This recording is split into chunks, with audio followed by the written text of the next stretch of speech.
Hello and welcome back to another Parry This History video. Today we are continuing our exploration of the history of Kingdom Come Deliverance II with a full historical analysis of the League of Lords at the time that this game takes place, so around 1403. I will be covering its foundation, goals, founding members, and important members around the year 1403, since that's when the second Kingdom Come Deliverance game takes place, as well as any other important historical information regarding this alliance. And keep in mind that in this video we are talking about real-life history, and the Kingdom Come Deliverance games are based on real-life history, so there are potential story spoilers in this video because I'll be talking about, the League of Lords, and the people in this, or some of them, are going to take place in the game, so anything I say in this video might end up being a story spoiler for the game. So that's the only spoiler warning you're going to get, so I hope you paid attention to it. And if you want to learn all of that, stick around as we dive on in and learn about the League of Lords. In the early years of the 15th century, the Kingdom of Bohemia stood as a key part of the Holy Roman Empire, firmly connected to the Luxembourg dynasty that held its throne. This royal family linkage meant that Bohemia's fate was closely tied to the broader political currents of Central Europe, where various territories recognized the authority of an emperor, but often pursued their own interests. Not long before this time, under Emperor Charles IV, an earlier Luxembourg ruler, Bohemia had enjoyed a period of notable prosperity and stability. Charles IV's policies had strengthened royal authority, fostered economic growth, and supported the cultural and religious life centered in Prague,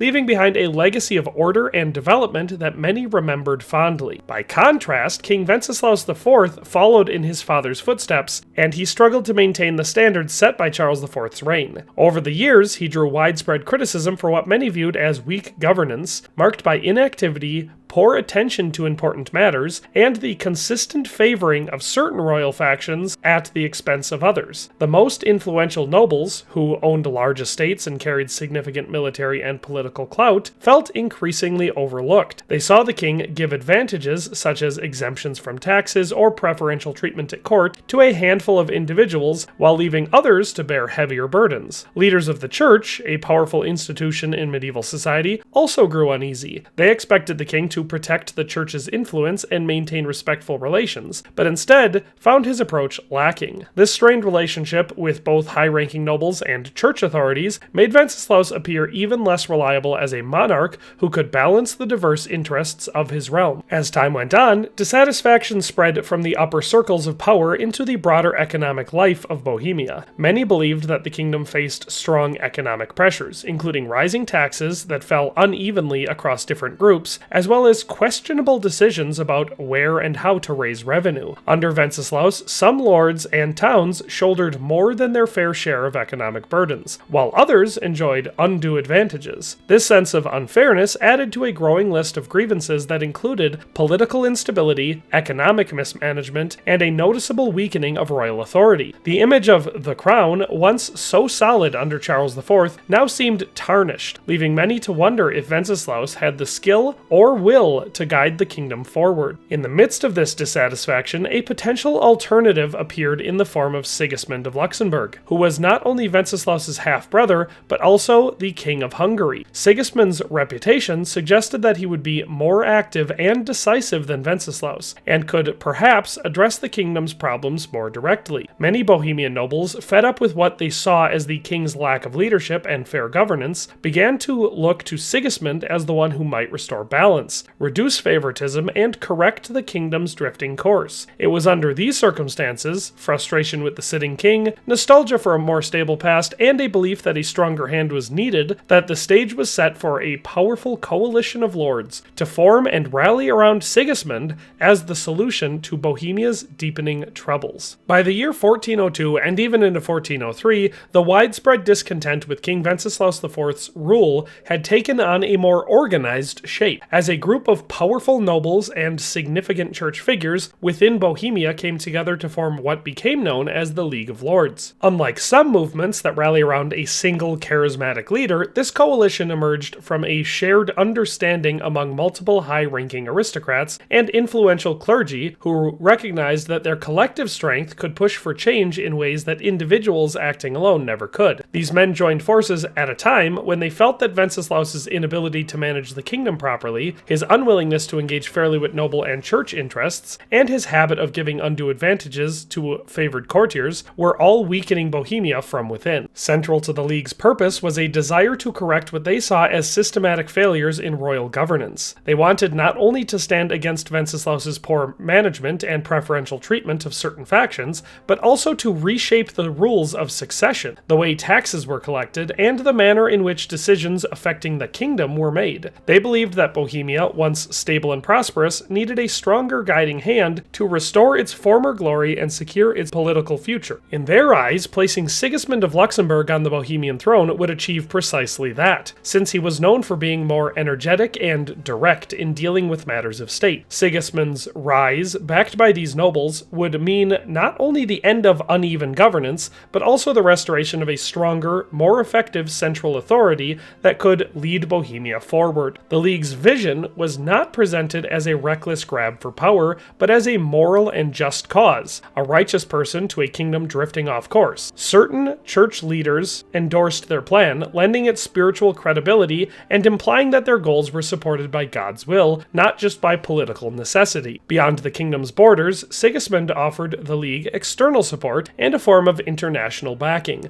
which strengthened their claim that Bohemia deserved a more capable ruler. By framing themselves as the corrective force needed to end misrule, restore fairness, and guide Bohemia towards a better future, the League of Lords justified their alliance and their actions in both practical and higher terms, ensuring that the coalition's objectives extended far beyond the immediate concerns of its individual members. Within the League of Lords, the members who banded together to oppose King Wenceslaus IV and support Sigismund of Luxembourg were not a random collection of malcontents, but rather a carefully assembled group of powerful and influential individuals. Their combined efforts shaped military tactics, economic policies, strategic planning, religious justifications, and administrative controls, all which transformed the political landscape of Bohemia. Among the most significant contributors were prominent nobles, skilled military commanders, administrative experts, and key ecclesiastical figures who each brought unique strengths, resources, and strategies to the cause. At the heart of the League's moral and spiritual dimension were certain clerical figures who quietly supported a return to stable and just governance. While the highest church offices did not openly endorse the alliance, a number of respected local priests and theologians believed that steering the kingdom away from misrule aligned with divine principles. Their sermons and moral guidance, though subtle, added spiritual weight to the League's cause. Even without direct official sanction from prominent bishops or archbishops, the presence of sympathetic voices within the clergy reassured both nobles and commoners that challenging Wenceslaus IV's troubled rule was not merely a political gambit, but could be understood as pursuing a more righteous and orderly future for Bohemia. While certain prelates anchored the League's moral high ground, numerous high-ranking nobles exercised direct influence in strengthening the coalition's political and military foundation. Foremost among them was Peter of Crevar, the Lord of Crevar, who emerged as a key military leader responsible for assembling local armies and directing offensives on behalf of the League. Because of the estates and resources he controlled, Peter ensured that the alliance never lacked armed men willing to march, secure critical territories, and enforce the League's will in contested regions. His leadership on the battlefield and the wealth drawn from his lands proved indispensable for maintaining momentum during the early stages of the conflict. Among the most respected and historically influential noble families in Bohemia were the Rosenbergs, and Henry III of Rosenberg played a significant role within the League. As Lord of Rosenberg and the Royal Military Burgrave of Prague in 1403, Henry III managed the complex task of overseeing security in the kingdom's most important city. He kept meticulous records of individuals considered rebels against Sigismund, carefully planning how to suppress them to ensure no pockets of resistance lingered. The prestige of the Rosenberg name helped rally hesitant nobles to the League's side, and instilled confidence that this coalition was backed by some of the most venerable and established houses in Bohemia. His diligent record-keeping and careful planning allowed the League to respond swiftly to threats, ensuring that opponents found it difficult to organize effective resistance within the heart of the kingdom. Brennick Świejowski of Skala also left a deep imprint on the coalition's operations. After gaining Sigismund's trust, Brennick was appointed High Royal Chamberlain, granting him authority over taxation and administrative matters in various royal towns. This position was crucial, since any effective challenge to Wenceslaus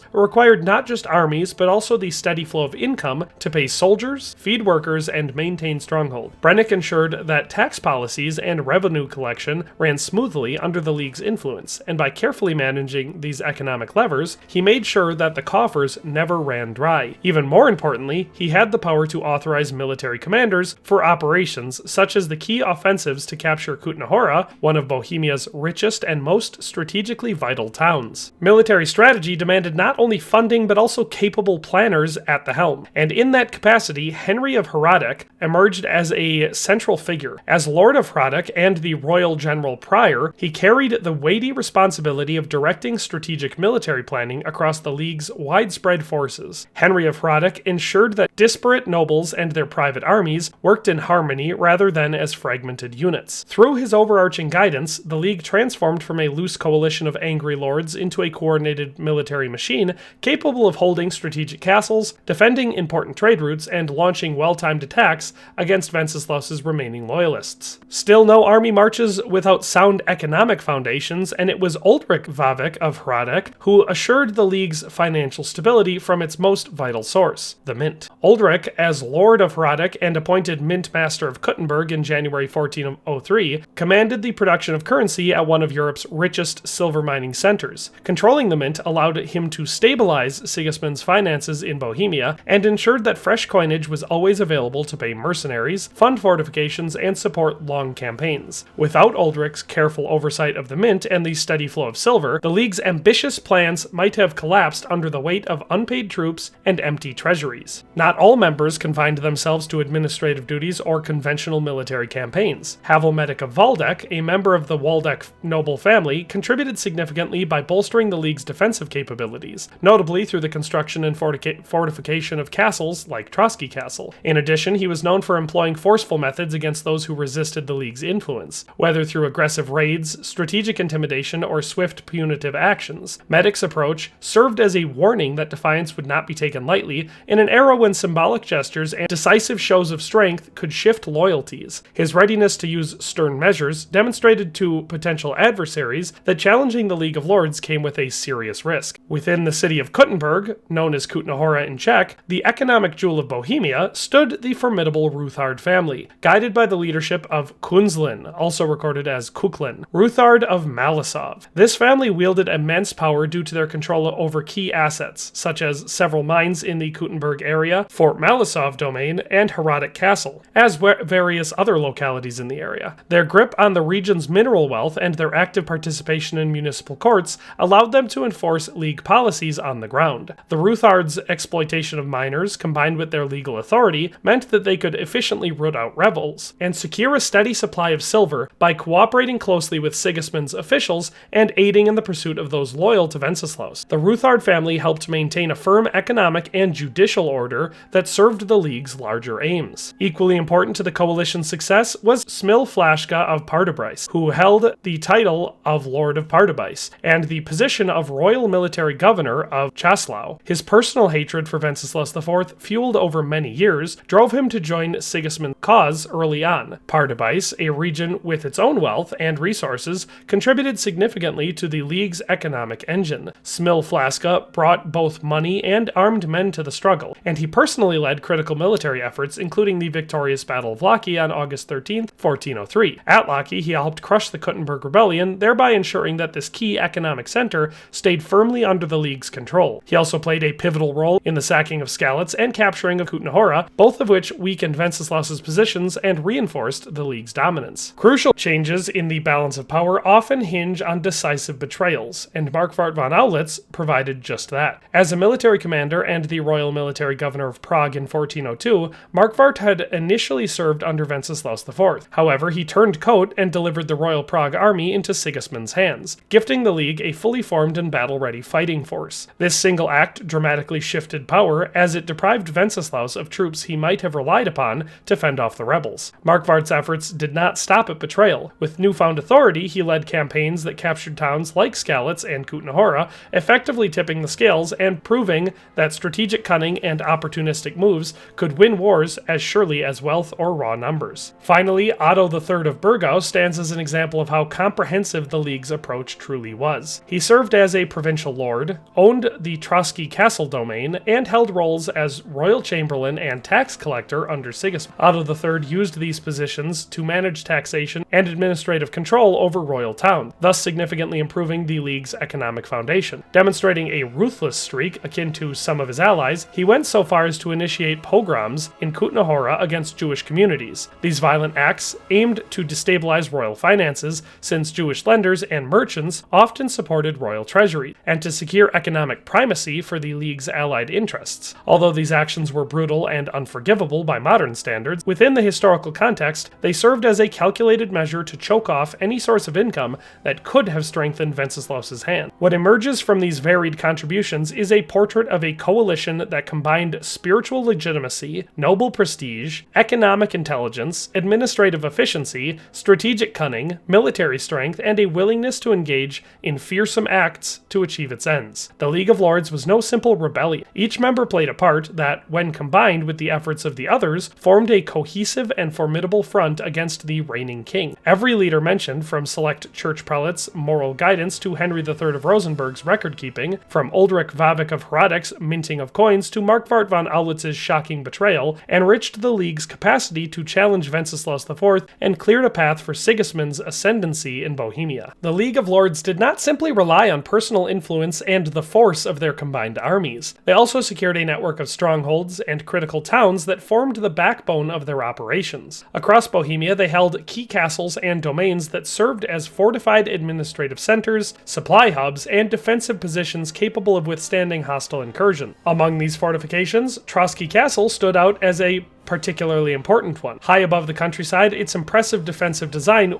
and its association with figures like Otto III of Burgau and Havelmetic of Waldeck made it a symbol of the League's determination. Together with other crucial estates, such as Krivoklat and Bila Traban, Trotsky gave the League numerous vantage points from which to guard territories, coordinate campaigns, and store arms, provisions, and wealth. In addition, the Fort Malisov domain and Hradec Castle, both under the considerable influence of the Ruthard family, played a central role in ensuring that the League maintained control over vital mining operations and exerted strong legal authority through local courts. By firmly holding these castles, the League could resist any immediate attempt by Wenceslaus IV's loyalists to recapture valuable regions, and could also command the roads and trade routes that passed through these areas, making it harder for their enemies to move freely. Yet, castles alone could not sustain the League's ambitions. Economic power was just as crucial, and the nobles knew that controlling certain towns would give them this financial muscle that they needed to keep armies in the field. Chief among these towns was Kutna Hora, often referred to by its German name of Kuttenberg. This town was the economic jewel of Bohemia, home to some of Europe's richest silver mines and equipped with minting operations that produced the currency fueling both royal and noble ventures. By bringing Kutna Hora firmly under their sphere of influence and by installing loyal figures like Uldrich Vavik of Hradec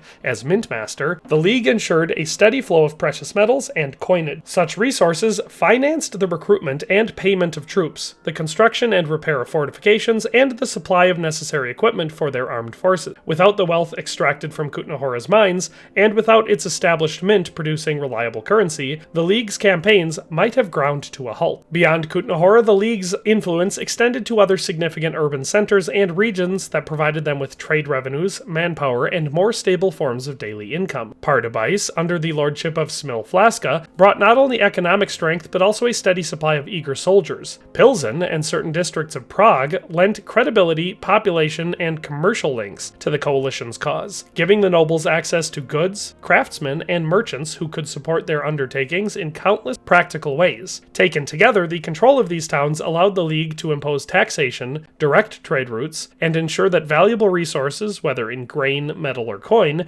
continued to flow into their hands. This economic infrastructure supported a sustained resistance against Wenceslaus IV, giving the League a stable platform from which to wage war, enact policy, and consolidate their presence in the heart of Bohemia. In this way, the League of Lords operated not only as a military alliance, but also as a formidable economic and administrative force. Strategic castles formed the security backbone of their domains, while strongholds in the countryside and within key urban centers secured their financial and legal foundations. With these resources firmly under their control, the League could withstand counterattacks, outmaneuver rivals, maintain high morale among their troops, and ultimately shape the fate of the kingdom during these turbulent years. Between 1402 and 1405, the League of Lords transformed from a group of dissatisfied nobles and ecclesiastical figures into a formidable coalition that successfully challenged King Wenceslaus IV's authority in Bohemia. The period began with subtle shifts in administrative and military power and quickly escalated into full-scale campaigns that reshaped the political and economic balance of the kingdom. By carefully managing appointments, finances, and strategic operations, the League not only secured their hold on key territories but also methodically undermined the king's influence and prepared for the ground for Sigismund's ascendancy. In 1402, the League worked behind the scenes to build a solid administrative base and seize the levers of power within the kingdom's bureaucracy. Otto III of Burgau stepped into the role of royal chamberlain and tax collector, a crucial position that gave him direct influence over the kingdom's revenues. By taking charge of how taxes were gathered and spent, Otto ensured that the flow of funds could be directed to support the League's ambitions. Meanwhile, Branislav of Skala's appointment as High Royal Chamberlain strengthened the alliance's control even further. He oversaw taxation in royal towns and managed administrative duties that allowed the League to gather resources efficiently. The most dramatic event of the year was Markvart von Aulitz's betrayal. As royal military governor of Prague, he handed the Royal Prague Army,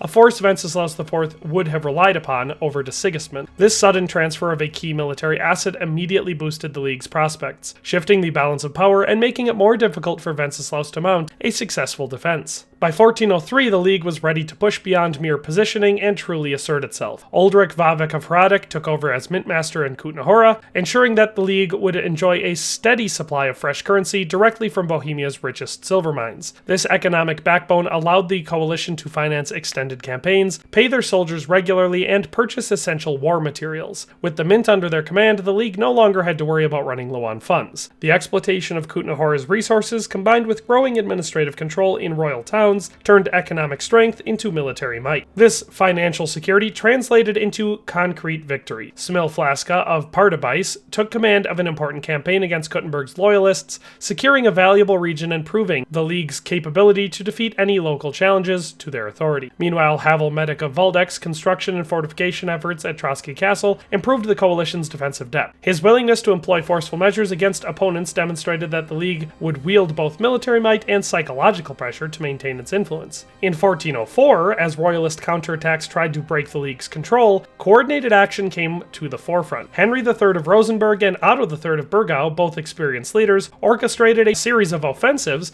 that expanded the League's territory and influence. Their strategies ensured that royalist attempts to recapture lost ground were met with stiff resistance. At the same time, the Ruthard family played an increasingly active role on the local level, rooting out dissenters in mining areas and securing a stable flow of silver. With their cooperation, the League's forces expanded control over contested territories, weakening key royalist positions and underscoring that resistance to their advance would not go unchallenged. By the year's end, the strategic capture of Kutna Hora, whose economic importance could not be overstated, further cemented the League's dominance. Controlling this city meant controlling the kingdom's economic engine and depriving the king of critical financial lifelines. By 1405, the initial flurry of campaigns and consolidations had set the stage for a more permanent political and administrative order aligned with the League's interests. Their ties to Sigismund of Luxembourg were strengthened, making it clear to all observers that the coalition was not a fleeting rebellion, but rather a move aligned with the future king. With Branislav and other trusted enforcers at the helm,